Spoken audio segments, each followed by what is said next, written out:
So I'm going to go over my list of vendors as well as my purchases for the $10,000 library budget. So my vendor list, so for this list, it's a combination of things that Dr. Kwan recommended as well as things that my mentor has mentioned using, and then some I just found on my own. So books, Scholastic Books, Junior Library Guild, and Tidal Wave. Furniture, Library Interiors of Texas, Worthington Direct, and Creative Library Concepts. And the Library Interiors of Texas and Creative Library Concepts, they also offer services like design services, in addition to the standalone furniture to purchase. For Makerspace Materials, I included Oriental Trading Company because they just have a lot of good bulk options. The EAI Education I came across that had a lot of interesting Makerspace kits.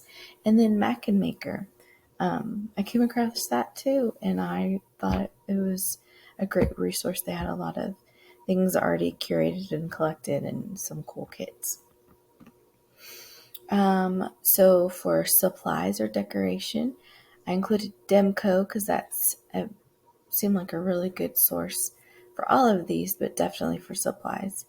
The library store as well as Vernon Library Supplies. And then technology tools, EBSCO, which is one of those already shared that seemed like a really good resource to keep in mind. I included the book vending machine. There are a lot of cool options for book vending machines, which I thought could be a fun addition to the library. And then Promethean, because they have a lot of offerings for the interactive whiteboard. Okay, so furniture. The furniture I chose to purchase is from Worthington Direct. And I chose 2 of the Hideaway storage tables and 12 metal stools. So that's 6 stools per table. So as you can see, the storage tables are pretty pricey with $3,713, and the stools add up because there's 12 of them, so that's about $1,259. But the reason I thought this would be a good addition to our library, the library I'm at right now, is because there's not a makerspace area in the library, and so I thought these 2 tables with the stools and the storage would be a great addition because not only is it the physical space for them to go for the makerspace activities, but also storage for all the materials. And then for technology, I chose the 2 active panels from Promethean, and for both of them, that comes to $3,378. So this is just to bring in a collaborative space into the library, and these interactive boards the classrooms in the district already have, so students and teachers are already familiar with navigating this tool, so it wouldn't be that hard to implement it in the library for various activities, for independent work, group work, makerspace activities, lots of things. And then for Makerspace materials, I found this bundle from EAI Education. It's the Bloxels EDU Classroom Bundle. It comes at $345 for the bundle. And I thought this kit was really interesting. I hadn't seen anything like it previously. And it combines writing, so kids can write the story, and then they have the physical creations that turn into a digital video game. So I thought it includes the 3 things with the writing, the physical creation, as well as the digital creation. So there are a lot of gamers at our school that I think would really be into this project, and it would challenge them. And then for supplies and decor, I chose these items from Demco. So we don't currently have any signage in the library, and I thought including signage, especially for the elementary area, will help them navigate it easier and feel more comfortable, and it'd be easier for them to access books that they are wanting. So I included the bookshelf dividers set is for elementary nonfiction, and it comes to $161.99. And then the N panel set, and it's based off the Dewey Decimal System, so it's $74.99.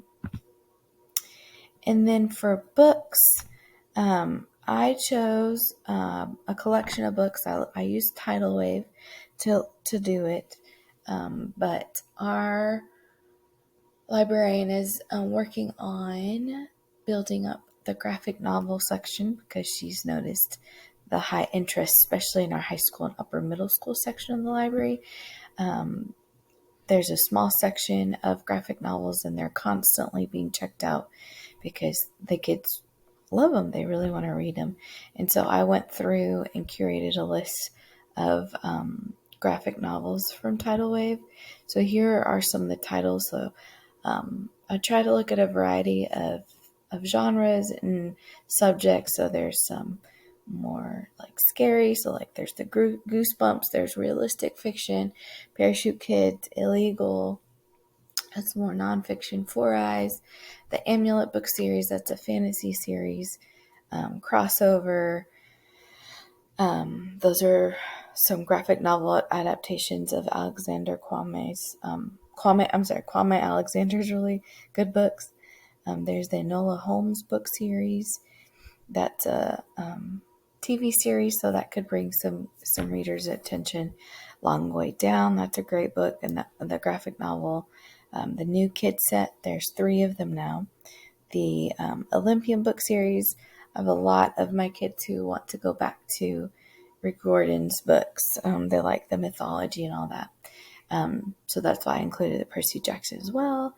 And then I also saw some classics that I thought some kids would reignite some kids' interest in those. So there's the Poe, Stories and Poems, Shakespeare, To Kill a Mockingbird, A Wrinkle in Time, and then there's a Snow White adaptation, the Tryout, which is more of a realistic fiction, and then Wait Till Helen Comes is a ghost story.